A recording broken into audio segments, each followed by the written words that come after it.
1 year ago today, Mobile Suit Gundam, The Witch from Mercury ended its 24 episode run, bringing the story to a conclusion. And today I want to take a look back on not only the finale, but the series as a whole, the things that it did well, some of the things that it didn't do so well, and my overall thoughts on it looking back on it 1 year later. But before I dive into my thoughts, I want to hear from you guys, so head on down to the comment section below, let me know your thoughts on this series, if you've seen it, if you are revisiting it for its 1 year anniversary, let me know how your thoughts may have changed as opposed to what they were last year. And once you're there, please do leave a like on this video and subscribe if you are a fan of mecha anime content and want to see plenty more videos on The Witch from Mercury in the future. I've got a bunch more videos planned that will be coming soon to the channel. So for those that are new to the channel and weren't around when Witch from Mercury was releasing, you'll probably not be aware that I did cover this series on a weekly basis. I talked about every single episode from October 2022 right through to July 2023. In regards to Gundam, I think Witch from Mercury is always going to be a special series for me because it was pretty much my first Gundam series. Before that, I did watch the original Mobile Suit Gundam trilogy, I'd seen Gundam Hathaway, I saw the Kukura's Dones Island film, so I'd seen like bits here and there of Gundam, but this was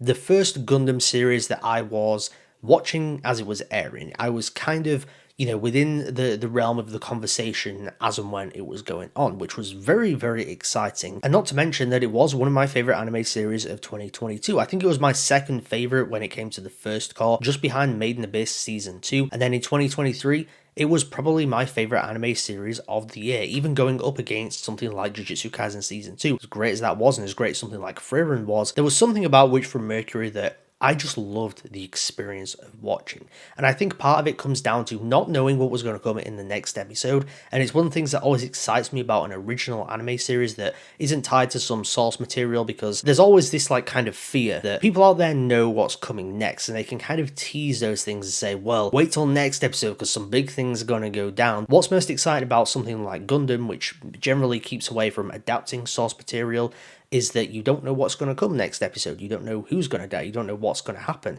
And that's just very, very exciting, especially when you're engaging with a fandom online. Enough about that though, let's actually talk about Witch from Mercury itself. I still love this series. Watching it 1 year later just reminds me that I just love this group of characters. I think the story's great. Of course, the animation, Sunrise absolutely deliver on that front. The 2D mechas look fantastic. The action sequences are great, they're exciting. Now, I won't sit here and say that Witch from Mercury has the all-time greatest character cast ever seen or anything like that, but I think that it has just a solid grouping. Almost everyone, like major, gets a good storyline, but even those that don't really get like their own individual storylines, there's still like a nice grouping there, and I think like everyone has standout moments. There's memorable side characters, even if I don't remember off the top of my head their exact names or anything like that, or the major things that maybe they do.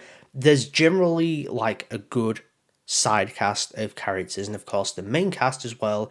They're really great. Everyone, at least in terms of the main cast, gets a storyline that is seen through from the start of the series right through to the end. You can tell that this is planned out. There was definitely a storyline in place right from the start, and you see that right through. You see those character arcs right through, whether that's someone like Soletta, who I think has a fantastic character arc, coming into her own, becoming her own person, but maintaining that positivity that she always has. She's a constant ray of hope amongst all the destruction, all the chaos, all the heartbreak. It's nice to have a character that always has like a positive outlook, or ultimately always has a positive outlook. Of course, there's times where she's sad and she kind of goes through that depressive bout where she doesn't attend any of her lessons and such after what happens with the mother and Eri, but she's still a very positive character, and it's someone that you can easily just grasp onto, and it makes her very likable. And then on the other side of that, to pair her up, you've got Myorin, who is very different personality wise, and what's so great about those two together is that they bounce off each other so well. Both significantly change each other's lives in positive ways, but it's a pairing that proves that opposites do indeed attract, and you've got such great chemistry between these two characters. Of course, the voice acting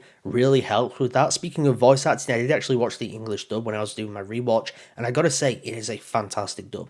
I will say it's on par with the sub version. I've watched both versions. I think that the dub absolutely holds up to the subbed version, which was already great, and I would say that the dub is just as good, maybe in some places actually better. And of course, we cannot forget about my main man, Guel Jetug, my favourite character in this series. Goes through an incredible character arc. His storyline is easily my favourite in this series, but one of my favourites in Gundam history, at least from what I've seen, which is still not a lot, but it's a very good storyline. Going from this brash, arrogant boy who essentially has everything handed to him on a silver platter to being fully brought down to earth. Literally, he does end up on earth in this series and sees the chaos that ensues, sees the tragedy, and he's almost right in the center of that. He accidentally kills his father as well, and you go through that kind of guilt with him, and it just really changes him up as a person to where he matures so much throughout this series and ultimately ends up as a fantastic character. Now, I think when it comes to the major characters and their storylines, Choo Choo is the only one where I think they could have done a lot more with her character, because she is framed as not necessarily a lead,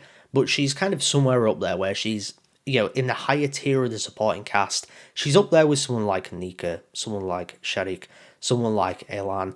I think that she should have had somewhat of her own character arc storyline, because those three characters that I just mentioned, they definitely have theirs, and I was kind of a bit disappointed, at least looking back on it, that Choo Choo didn't have like a proper storyline, even though of course she's a very likable character. I very much enjoy watching her on screen, and for that reason she is one of my favourites in this series, but I just think that if you gave her her own storyline, she would have been that much stronger a character. The biggest thing I want to touch on when it comes to this retrospective though is the biggest issue that most people have with The Witch from Mercury, and that is in the pacing, especially in the back half, in the second core, where it feels a little bit rushed.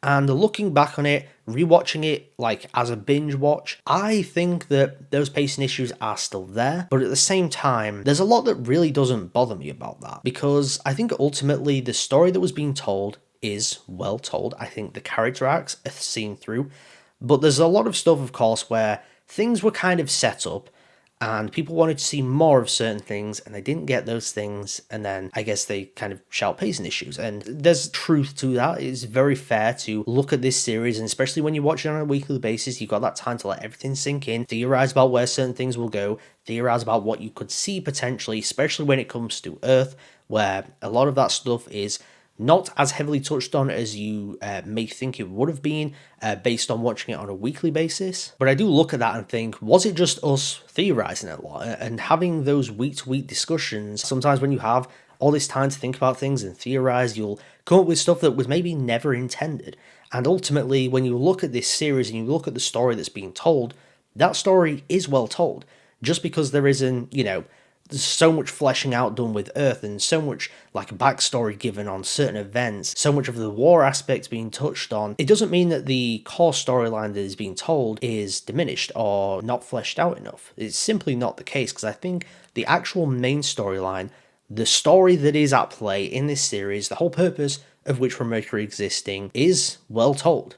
And I really wouldn't change a whole lot about it. When I initially did my review of the finale, one of my biggest problems was that Prospera didn't really face any consequences to the actions that she took. But then I rewatched the finale, of course, recently on my rewatch, and I picked up on the fact that Shadik took like all of this on. He essentially took the blame for everything. So technically Prospera didn't do anything wrong in the eyes of the authorities, hence why she doesn't, you know, face the consequences. Don't get me wrong, I think as a character maybe she should have. Within the context of what is told there, it does make sense why she doesn't, so whilst that was an issue for me before, it is not so much now because it's explained. So overall, I do think that The Witch from Mercury absolutely holds up 1 year later. This is still a great series that's got a good story, it's got great characters, it's got great character relationships, especially the mecha action is there, the animation's great, it's got really good world building, introducing us to this new era of the Gundam universe. And yes, even though I would say that maybe it could have done with like another 12 episodes or something to really properly flesh things out, the story that is being told is told. The character arcs that are being showcased, they're showcased to the fullest. The series does everything that it sets out to do. It just doesn't necessarily do everything that I guess people might have wanted it to do. If you did watch this series on a weekly basis and you haven't rewatched it since it concluded last year, I implore you to go back and watch it, especially as a binge, because then you can just take everything in, take everything more so at face value rather than having those week-to-week theorizing about what could happen when those things were never intended. Just take it for what it is and what it was intended to be, and I think you'll have a great time with it. Before I get out of here though, please do leave a like on this video and also subscribe if you're a fan of mecha anime content and want to see plenty more videos like this in the future. Like I did mention earlier, I've got plenty more Witch from Mercury videos coming on the horizon. Character tier list, mobile suit tier list. I'm also planning on reading through the Vanity's Heart manga. I believe there's about 10 chapters of that so far. So I'll read through that, talk about it in a video, and then when the new chapters release, I will also talk about those. Thank you once again for tuning into Mecha Chat today, and I'll see you guys next time.